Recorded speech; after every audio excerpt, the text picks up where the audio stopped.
I had to get the idea out of my head that there's some sort of like blueprint of how you're supposed to do things, and like everyone has their own path. So, and people get started at different ages. People like mom, like just switch careers like way later in life. So it's just like there's no way later. Way later in life.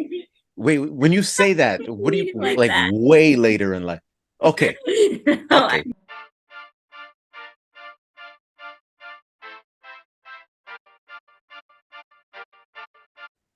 Real Talk with Scorpio, season 8 opener. Oh my gosh, I am so excited because I have 2 special guests with me today. Daughter Scorpio and my wife, Mrs. Scorpio, as you know from the videos, if anybody follows me on Instagram.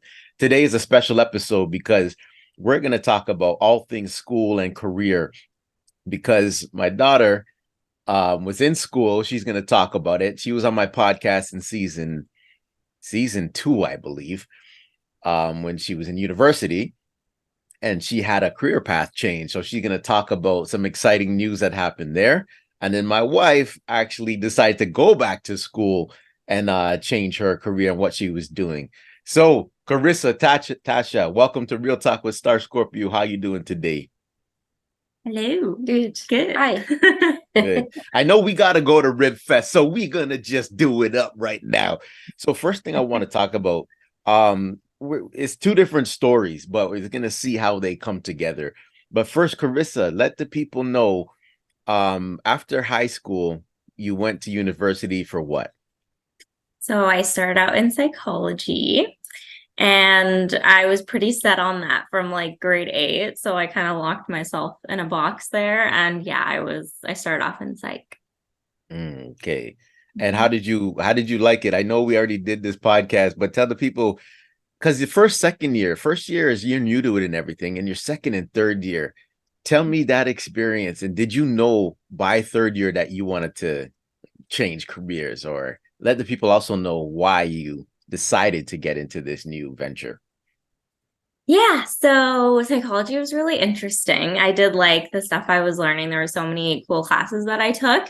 But around that halfway point, like towards the end of first year, like second year, I started really thinking about like, is this something I can see me doing like a future career in? Like I knew that to be a psychologist, like you needed to go like do your master's and your PhD, which I don't mind being in school, of course, but it was just something that I didn't know if like that pathway was for me and the type of learning I was going to be doing.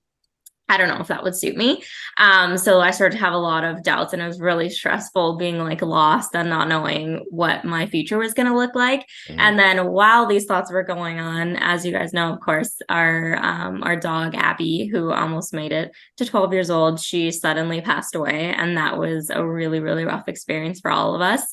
And, you know, dealing with the emergency vet and everything, she really tried everything she could do to save her, and like her care and compassion and everything, and her drive to do what she did to try and save her just really stuck with me. And so I was thinking a lot about it, and I'm like, like this is something I never thought about, because I sort of didn't think about anything else except for psychology. I kind of got locked in on that. And so I never believed in myself and thought I could be like any type of doctor or anything like that. And so I remember having a chat with mom, and I told her all my feelings at like probably like, I don't know, late at night, like sometime in the AMs. And shortly after, we decided to take a tour of OVC, the Ontario Veterinarian College, and everything just felt right. And then I did all my research, and now I'm here, you know. Yeah. You got into vet school. That's the big news. It was amazing. So I just want to bring Tasha in on this conversation, because I'm always last to know. I don't know why, but I'm always last to know. But you talked to mom about this first, because, you know, in my older age, I'm not so like, oh, this, you got to do this in life. You know what I mean? So when I finally heard that you wanted to switch, I was fine with that. I just wanted to know why and what you're doing. But, you know, you don't want to stop someone from doing what they're doing. But Tasha, when you heard that she wanted to switch, what was your first reaction, and what'd you say to her? Well, first I listened to how she was feeling, and also what her fears were to actually change. And, some of the things that she said to me, like one that really sticks with me is that, her thinking that she had to have certain things established in her life by a certain age. She's like, well, by the time I'm 30, I mean, I have to have a career and I have to be married and maybe have children. And I'm like, whoa, Yeah. no, you actually don't. I mean, this is your journey and your path. And, putting the fears aside when it comes to even, doing the sciences, because I remember her telling me that, math or science isn't her strong suit. So she was always afraid to, in university, take those courses because she didn't know how well she would do in it. And definitely for vet school, you actually need those courses. So she said, well, I haven't really even tried. So how can I say that I can't do it? And I said, of course. So this conversation and other experiences that she's had, and I'm sure conversations she's had with her friends and things like that, have kind of opened her up more to say, yes, I can actually do this. And also, Carissa often talks to herself. Yeah. She has a lot of conversations with herself, and when she's having doubts or when she's feeling insecure about things, and she's really gotten, we're still learning, she's still young, but she's really gotten to know who she is. And I think that's helped her a lot with her journey and sort of like putting her on that successful path where, like, it's actually really hard to do what she's done, like to get into vet school. It's a huge accomplishment in Ontario, especially because, there's not a whole lot of options for vet school in our province. I mean, there's only one, right? Mm-hmm. So, and they only accept 100 and something odd students a year. So for her, she really had to focus if this is what she really wanted. And she's done that. So, super proud. But yes, it's nice for me to have, and us to have been part of that a little bit, and to be able to be there to encourage her because, but mostly she's done it herself. So Yeah. yeah. Oh, thanks for sharing that. It's a long road, as we know, because it's so funny if someone sees that you're in a subject or whatever, like you're in psychology, and say it's from a post, right? Something I put up. So, oh, you're in psychology, you got your degree. And the next year or two, I'm saying, oh, she got accepted to vet school. But they don't see all the things that you have to go through, the pain, the tears, the joy. But yeah, thanks for sharing that. But now, Tasha, so this is something that I learned from you. So this is a good time for you to share too. I want to go back to high school with you. What was your high school experience like? And did you know what you wanted to do as a career when you got older? Well, my journey growing up was a bit different than yours and Carissa's. So I actually, if I'm going to be honest, it was more about survival for me. So I didn't have a lot of direction from my parents or necessarily a lot of support in a lot of ways. So I didn't focus on career or, what I was going to do for my future. So I was quite lost. And also I wasn't confident in myself. I just didn't think that I was very smart. So I knew though that I was a hard worker. So I had always had a job. Like I had a job since I was 15 years old. And, I left home rather early in my teenage years. Like by 16, I was out of my house. And then I actually went back home, but completely on my own. When I was 18, I had my own place. And I was, I did have a lot of help from family and friends. I had a lot of support, which was great. And I was working multiple jobs. And then shortly after that, in my 20s, I met you, and then we had Carissa. So, I've always worked really hard, but as far as focusing on a career and what I actually wanted to do, I wasn't sure for a long time. And then when Carissa was really little, I discovered cakes, and I decided, I did a couple of cakes, and of course they weren't, the greatest, but I loved the way I felt when I was doing them. And I loved people's reaction when they're like, oh, you baked this, oh, you made this. And, you feel a sense of pride. And then I realized, oh, I do have some creativity here and some talent when it comes to that. So I've taken some courses and things. Like it was always a side gig, the cakes. I never immersed into it like fully, like as a full-time job, but I definitely, did it for over 20 years and also worked in the restaurant business for a really, really long time. And then when COVID hit, I mean, I always had it in the back of my mind that I wanted to do something else, but I wasn't sure exactly what that was. So COVID is what really helped to snowball that into, okay, maybe this is the right time to figure it out. Yeah, perfect. And that's perfect time to lead into what I want to get into now. The journey for both of you is crazy. We all were at home in COVID. So I started working from home. Carissa, you had a hard time when COVID started. So now I want to talk about you finishing psychology. So now you're in Guelph University because you have to take all those different courses and you had to do it from home. So you're going to tell me that experience. And then Tasha, we had a conversation and you were saying what year or semester or when should you start? And I said the best time for you to start, I believe, was in was it the January, right?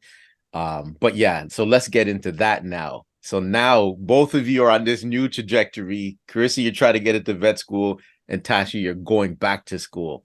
So how did that feel for you, Carissa, first? Yeah, so when I heard the news that everything was moved online, I was absolutely devastated about that. I know it works for some people, and it is convenient in some ways to have everything online, and it makes things a little bit easier in some ways. But overall, I just feel like the quality of learning is not the same when you're just sitting at home, like teaching yourself things or just watching through a screen.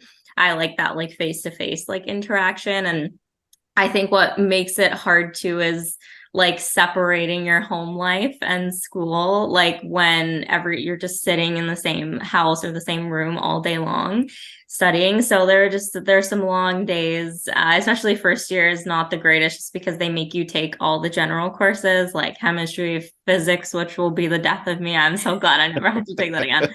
And like biology, of course, is the one science I really do like, and math and all that. So it was really challenging to like stay motivated and get through that. But I always kept in the back of my head that, okay, these are just stepping stones that you need to take to get to your goal. So that just always kept me going. It helps when you have something to push for and just remember like why you're doing it. But yeah, it was rough. But then second year was still mostly online, and then my last year, third year that just finished was like all in person. So it was just like slowly leading to things going back to normal. And third year was probably like my favorite year because it was all in person. So yeah, but it was rough, but everything was worth it, of course. So it's fine.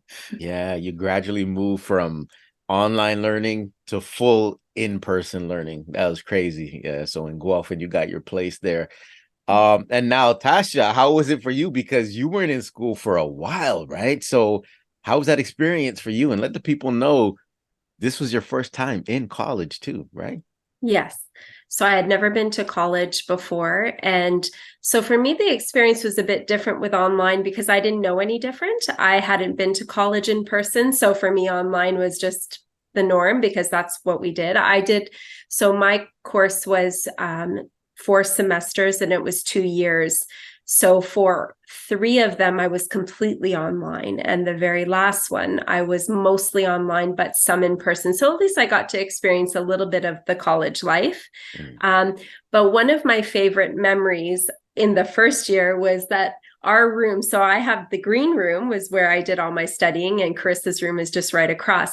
So we were up a lot in the middle of the night together. Our whole night out. Sure. So what was I doing? What was I doing? Sleeping? Yes. Yeah. Yes. Okay, go ahead. We Go are ahead. night owl. We are the night owls. Yeah.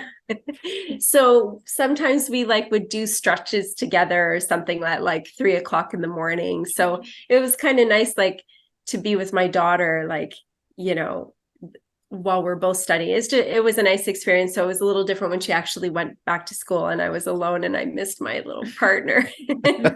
Although I had Ginger too at the time, which was nice that she would sit on the floor with me. That's a good memory as well. Yeah, our dog. Yes. Yeah, that we we've lost now, but Mhm. yeah, those are good memories with that. But online learning is definitely still challenging. It can be exhausting because my program was, some of it you could, so there's different learnings, right? Like you can take courses that you do at your own pace, like you have to have it done within a certain time. But most of mine were, because they were supposed to be in person, but with COVID, they were online. They were mandatory that you had to be there at a scheduled time and be on Zoom on camera at all times. So yes, definitely could be exhausting, but I did enjoy it a lot. Like I enjoyed my program. I took a long time to pick my program. Yeah. I researched it for months and months to pick the right one for me, and then it just sort of clicked. And so I was lucky So what that is it? I What's the picked name the of your right one. course? So I picked nutrition and food service management at Centennial College. Mhm. So basically it's geared towards mainly towards being a supervisor and eventually a manager in long-term care. I actually work at two different places, which one is long-term and one is acute care in a hospital. So there was challenges with me learning certain things that I didn't learn in school, but a lot of it I was able to apply, which is good. You got lucky. You jumped ahead, but we're not really getting to the career. But Sorry. anyway, no, we're not getting into that. But you, after co-op, you did co-op at You three did different my hospitals. placement. Your Yeah. placement, not co-op, Yes. at three different hospitals, Mhm. and you landed two jobs Yes. before you were finished the placement, right? Yes. Well, Yeah, one was just after my placement, but yes, yeah, I yeah. did get the one in long-term care just before I finished. Yes. Hmm. Yeah. And the three hospitals I did my placement at, like they're all part of the Scarborough Health Network, but Yeah, yeah. Mhm. yeah. Nice. Okay. What I want to do now though is first I want you to share your grades because both of you are hard workers. You know what I mean? In school. So Carissa, what did you end up getting? What was your final grade or whatever? I don't know, like in my actual program, it's not as high. It's still good. I don't know the actual number, but my vet school, like applying average, because they take your last two full-time semesters and then your 8 prerequisite courses that they make you take, they combine all those, like they're worth half and half. So I think my applying average was it 94.37. Mhm. So it was like I was so proud of myself because when I was applying, of course, I or before I applied, I didn't necessarily expect that much. Like I was like, okay, I need to. It's so difficult to do well in every single course that you're taking, especially like a full course. So it's like 5 courses. So I was thinking like maybe 92, maybe 93, but like I surprised myself the first full-time semester that counted. I did extremely well. So I ended up like getting that 94.37 altogether. So I worked super super hard for that. And I think that's unfortunately for vet school and stuff, grades are the most important things. So yeah, I couldn't have been happier with my applying average. I think that's what really boosted For getting me sure. in. So yeah.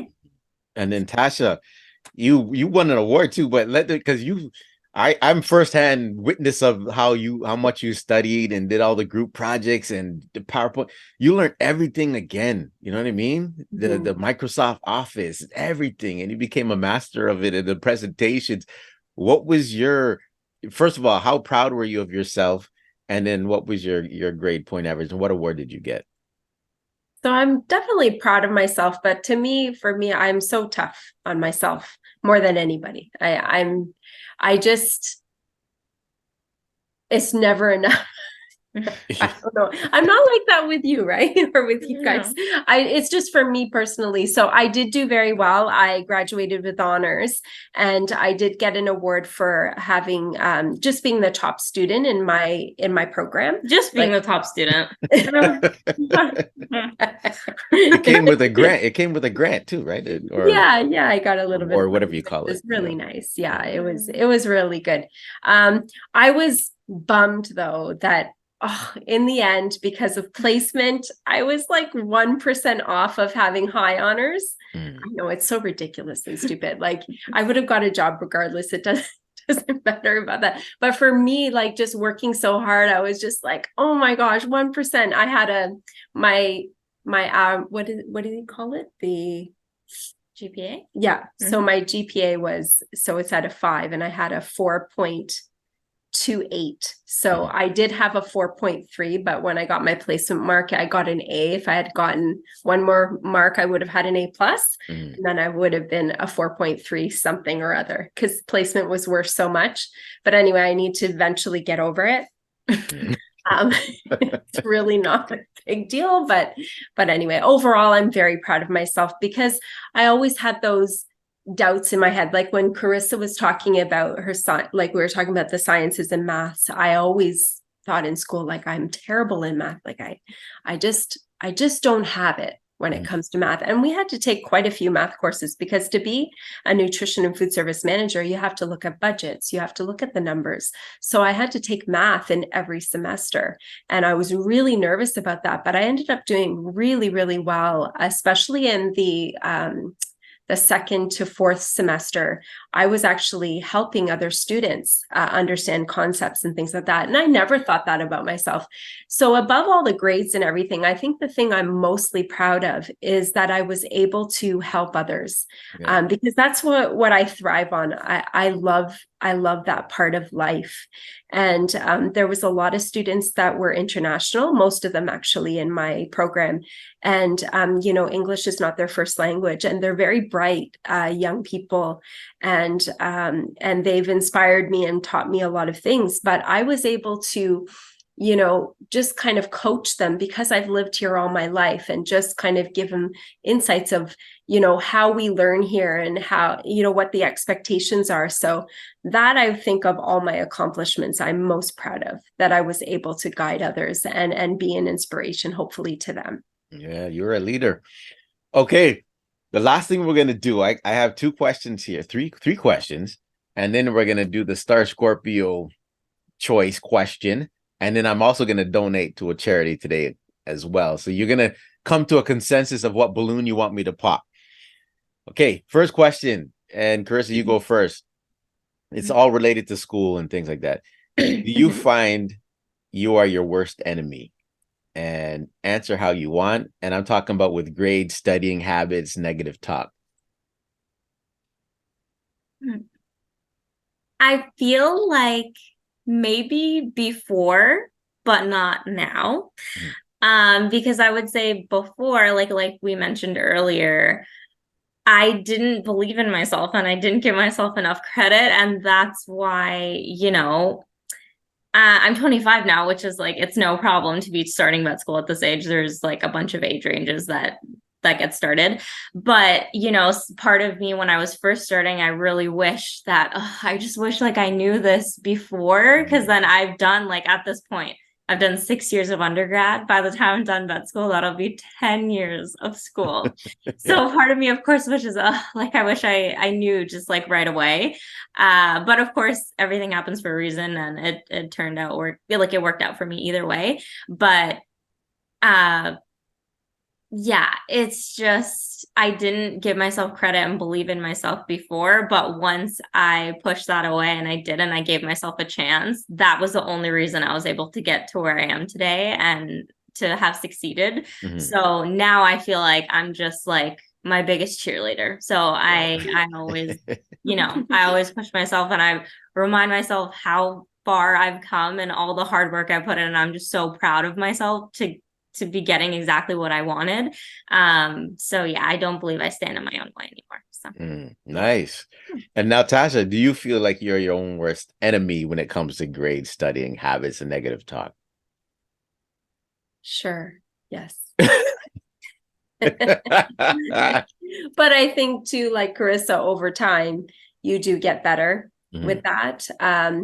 Probably just like when I make mistakes, or if I was to, do an assignment and just completely like, there was a couple of them that I just missed the mark. Like I just didn't necessarily get the concept of it. And whether it's the teacher or whatever the instructions that they give you, or just not asking the right questions to complete something, I'd be really hard on myself afterwards. I'm an overthinker. I have a little keychain that's in my where I study, and it says like basically the queen of like overthinking. And that's me. And I think that's sometimes why I'm my worst enemy, because I overthink everything.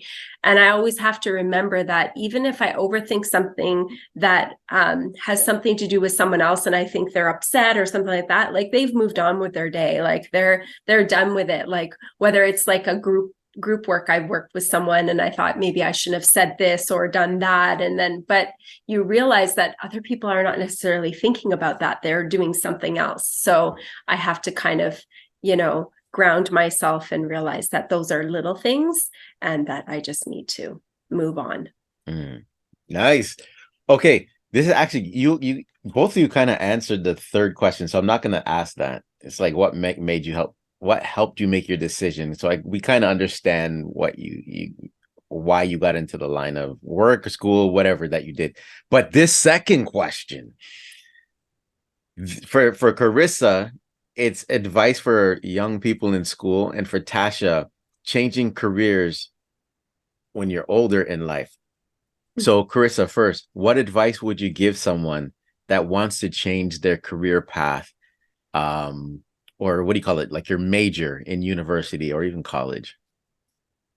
I would say do it. Like, don't hold back or anything like that. Like, to change for me, like we were talking about earlier, it was a big decision. Like I was going back and forth with that, and I had so much doubt like in myself, but I just have a problem with not seeing the future clearly. And I'm such a planner, so I like to know like what's going to happen, and like have like some sort dad. of and like just have some sort of idea or map about what's going to look like in the near future, at least. So being so lost and unsure about what that looked like was an awful feeling. But you have to just like take the chance and try. Like I didn't want to regret just not switching, and like I just felt it in my heart that I needed to. And so if you feel like something else is your calling and you want to do that, like go for it. Like don't be afraid. And also Mom mentioned it earlier too, just I had to get the idea out of my head that there's some sort of like blueprint of how you're supposed to do things, and like everyone has their own path. So, and people get started at different ages. People like Mom, like just switch careers like way later in life. So it's just like there's no way later way later in life. Wait, when you say that, what do you like way later in life? Okay. No, I didn't mean that. But you had a career and everything before. So yeah. I lost my train of thought. No. But yeah, so yeah, there's no blueprint, there's no certain way you need to do things. Just follow your own path, and don't be afraid, and just believe in yourself, and do whatever you want to do. Because your career, you're going to be doing that for the rest of your life, so you might as well be doing something you hopefully love and you enjoy. So yeah, just go for it. Great answer. Tash, what advice would you give someone that's way later in life? Advice, because even me, like you're at the age and you sometimes you're not doing what you love. What would you tell someone who wants to switch in their 40s, say? Harry. Well, first of all, I would consider who I'm talking to, because everyone's situation is different. Where I'm very fortunate that not everybody is that I have a lot of support. Like I have you, who has always been very supportive of me. And this journey that I had with school, when I decided to do it and we were talking, you know, you really supported me, and all the things that I had to sacrifice while I was in school, you were the backup, right? You did a lot of things around the house. You kept everything up so nothing got behind. And not everybody has that. So I think I would look at the person who I'm talking to and just base my advice on that. I mean, we never walk in other people's shoes, so we don't know. But I would say again, like Carissa, like you have to, you know, go for it, but also like believe in yourself and plan. I mean, when you're older, you have, you know, Carissa's still young, so she doesn't have her own mortgage, and she does have some bills, like she has her own car and everything, but she doesn't have certain responsibilities that we have when we're older. So I can understand how an older person with had different fears about going back to school. It's not just about believing in yourself. I mean, you look at our society today and stuff, like there's a lot of things that we have to take care of. So you have to do your research too, because there's actually a lot of there's a lot of grants out there. There's like you had told me, I wasn't going to apply to OSAP because I didn't know with our financial situation if I'd even qualify. But you know, I happened to get the OSAP, and you know how much that helped us out a lot.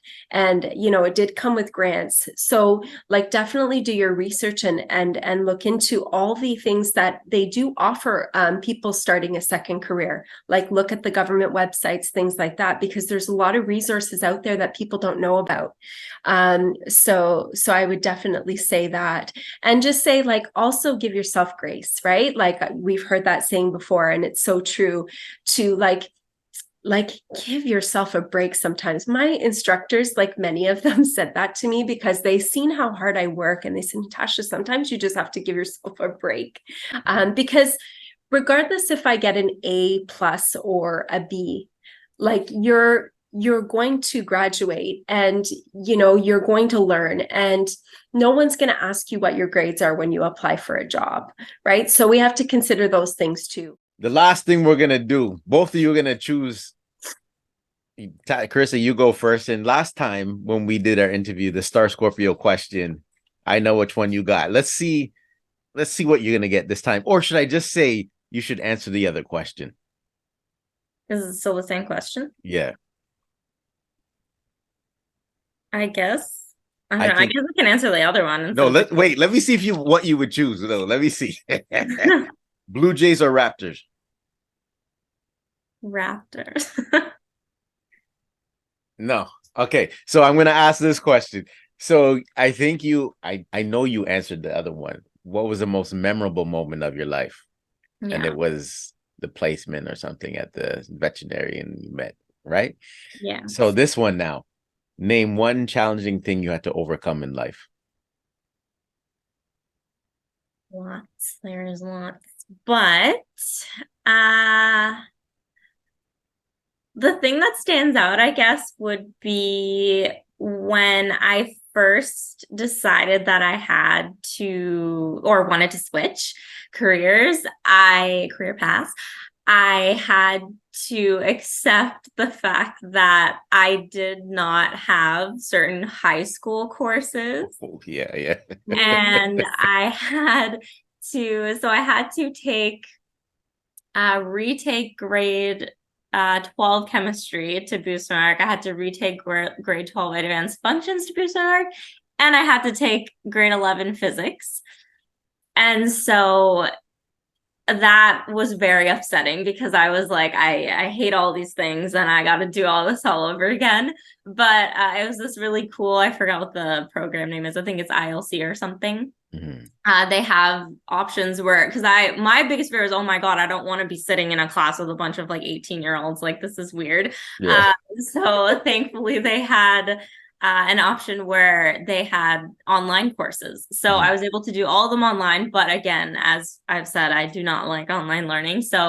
And this was really like no lectures, anything. I was just reading, and you had to do I think quizzes, and then you had assignments, and you had to go in person to do a final exam. Mm-hmm. So having to do all three of those courses was extremely difficult. So thankfully, they give you like a big timeline to do it.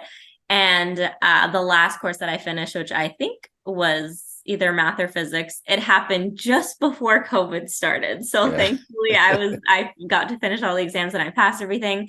But that was extremely hard to do all these subjects that I don't like, to teach them all to myself. But again, it was like, okay, I have to do this to get to the next step of like being able to get into biology at Guelph. So yeah, but that was very challenging, not a fun time. So yeah. You're right. Thanks for sharing that. Now, Tasha, Blue Jays or Raptors?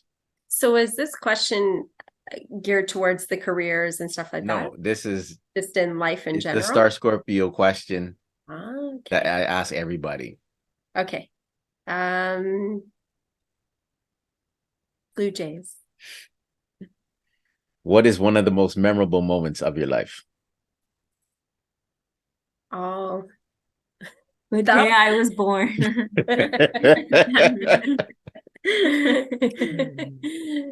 Definitely. Well, definitely that was for sure. But probably the one of the most memorable is when I held you for the first time, for sure, because you were a premature baby, and I just like when they said I knew I had to have you, and they were like, okay, there's a 95% chance that she'll survive and she'll be okay. And to me, it wasn't enough. I was scared. Wow, there's a 5% chance I wouldn't be sitting here right now. Pretty crazy. So I was, but just like when I held you, and it was a really nice moment with my mom too, because my mom was there and she's the one that wiped the tears from my face so that it wouldn't drop on you. Wow. It was a really good moment to hold this 3-pound baby in my arms and just be like, wow, what a miracle. That was good. Shout out Grandma Terry. All right. Okay. Now, the last thing we're going to do is the donation. So we got to hold on because I didn't pop the balloon. I didn't blow up the balloon. Hold on. Okay.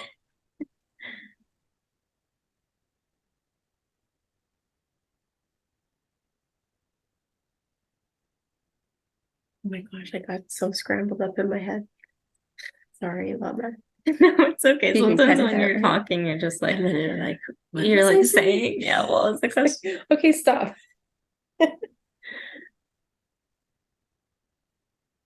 Is he gonna come down? 5 minutes or something? He's coming, or I don't know.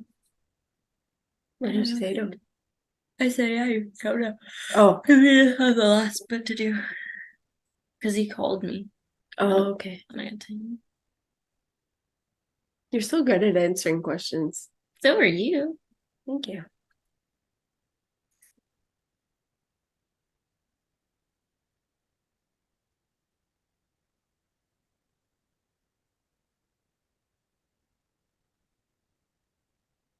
So will we get to interview you one day? Yeah, Star Scorpio needs an interview. Can you even hear us? Can you hear us? No, I can't. No. So Star Scorpio, when can we interview you? We were saying Star Scorpio needs an interview. We need to learn about the interviewer. We'll see. We'll see. Maybe season 10. Cool. When it's off the ground. Still in the beginning stages of this thing. Okay. Now, Carissa, Tasha, you have to come to a consensus. We're going to do the Star Scorpio donation. I have 3 charities in these balloons, charities causes.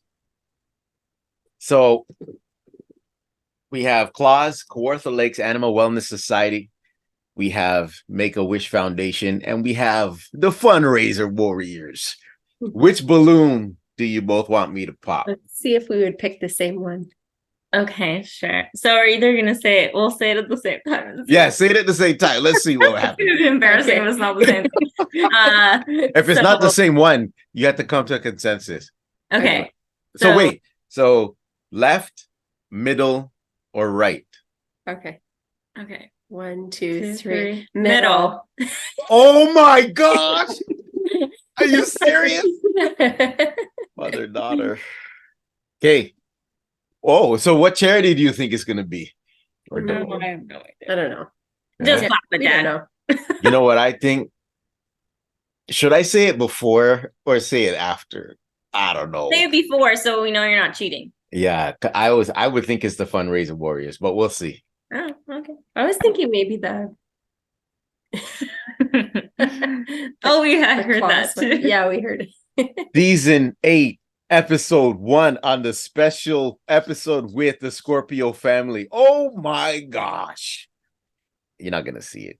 Make-A-Wish Foundation. Oh, very Oh, yay, good. that's Wow, it. they've been hitting big.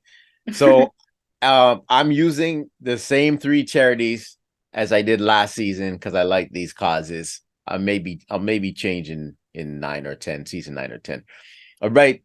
Tasha, Carissa, any last words before we go? Well, thanks for the interview. Yeah, It was thank good you. little debrief there. Yeah. And I love you guys so Yeah, much. love you too. And thank Too. you, Peter, for all your support. We love you. Thank You're Right. amazing. Yes. you. Real Talk with Star Scorpio, season 8, episode 1. And we out. Bye.